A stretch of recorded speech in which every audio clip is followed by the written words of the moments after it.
So what makes me an expert in this job is that I'm always 100% clued in, prepared and well equipped for all weather conditions. I like to think that I'm always ahead of the game and always ready for whatever the weather has to throw at me.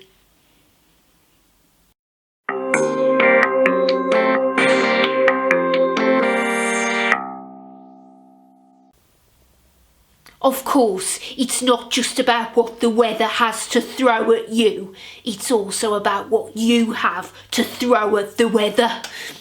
But more on that later. Let's just start with the basics first.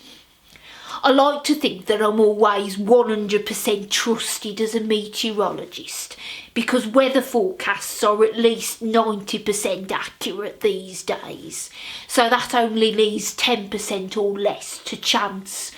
And I always make sure that I always account for that deficiency of accuracy by always making sure that I always do a full risk assessment and strongly advise the public to always pack all the basics, just in case. Tomorrow morning should be a fine start to the day, cloudy bright and nicely warm with a light breeze and excellent visibility. Of course, I've got sunglasses and sunscreen in the bag. These moderate, dry and settled conditions are set to continue throughout the day. So overall the forecast is looking very nice for tomorrow. And it's actually very nice today. And it was also very nice yesterday. But you should always be prepared for a rainy day, as they say. But seriously, not just rainy days, because you never know what's going to happen. You've got to pack all these basic items in the bag tomorrow and every day of the year, just in case. Umbrella, waterproofs,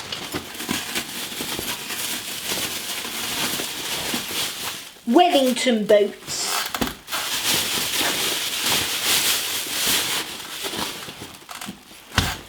in the bag. Extra socks, sandals,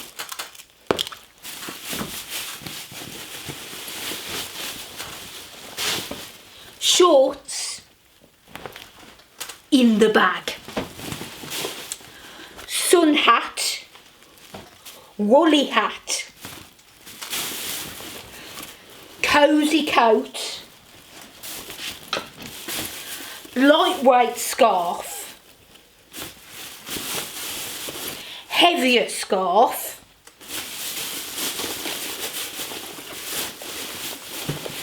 spare umbrella that's been tested in a wind tunnel just in case the other umbrella blows inside out and goes mangled, in the bag.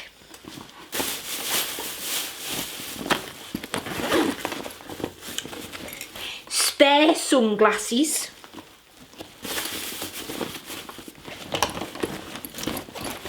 earmuffs, extra jumper, gloves, always remember gloves, mittens, bottle of water, hot water bottle, spare waterproofs and thermal underwear, but I'll leave those to your imagination. When you've got all these basic items packed, you should just about be prepared and ready for day-to-day British pursuits. such as the daily commute, within the 1 mile radius that I'm forecasting here. This is why I'm always 100% trusted as a meteorologist to 100% prepare people for different weather conditions.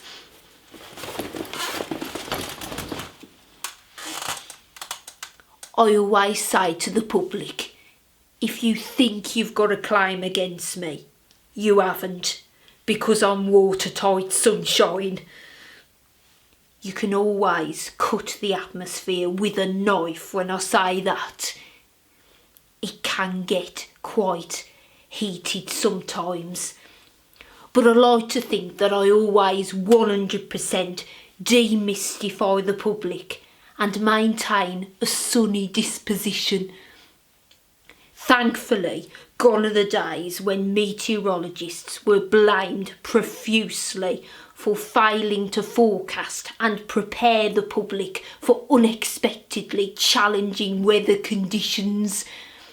Try as we might, it's actually impossible to predict the unexpected. But I don't think the public always grasp that concept. It's a widespread issue, and this is why meteorologists everywhere are including the bag of basic items, insurance policy and disclaimer in all their weather reports these days, just in case.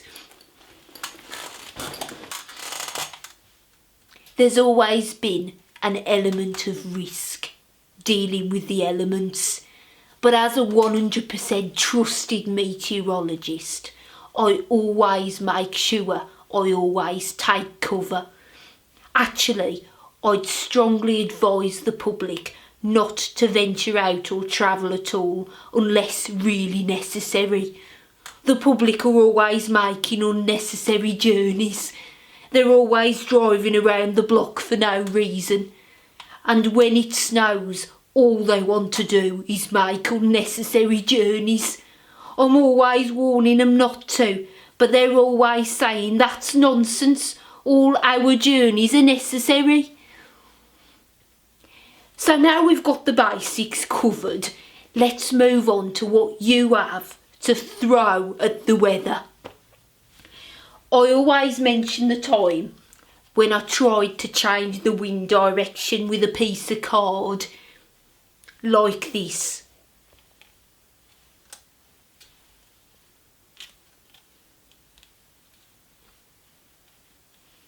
It didn't work. Things like that don't work. But something you can throw at the weather is recreational activities such as snowball fights, sledging, or making a snowman or snow woman. Let's not be sexist about this. I always pack a carrot in the bag for this purpose, just in case. I'd normally say that making hay while the sun shines is a good idea, and you should always remember to take a surfboard and wetsuit within a 50-mile radius of the coastline, because you never know when you might catch some serious waves. But on second thoughts, these are all very risky pursuits, and I'd strongly advise you to always stay indoors. Going out is actually altogether unnecessary when I think about it. You can just live off the internet and be very comfortable. I'm staying indoors tomorrow, but I'll still pack the bag of basic items just in case I have to face the onslaught of moderate, dry and settled conditions which could well unexpectedly unsettle themselves without warning. carrot, spare waterproofs, hot water bottle, bottle of water, mittens, gloves, extra jumper, earmuffs. Where are the earmuffs? Have you seen the earmuffs? If the wind unexpectedly picks up tomorrow, I don't know what I'll do without the earmuffs. Where are they? Where are your earmuffs? They're so impenetrable, you can't hear a thing when you're wearing them. But I should have packed some spare earmuffs. Have you seen them at all? Oh.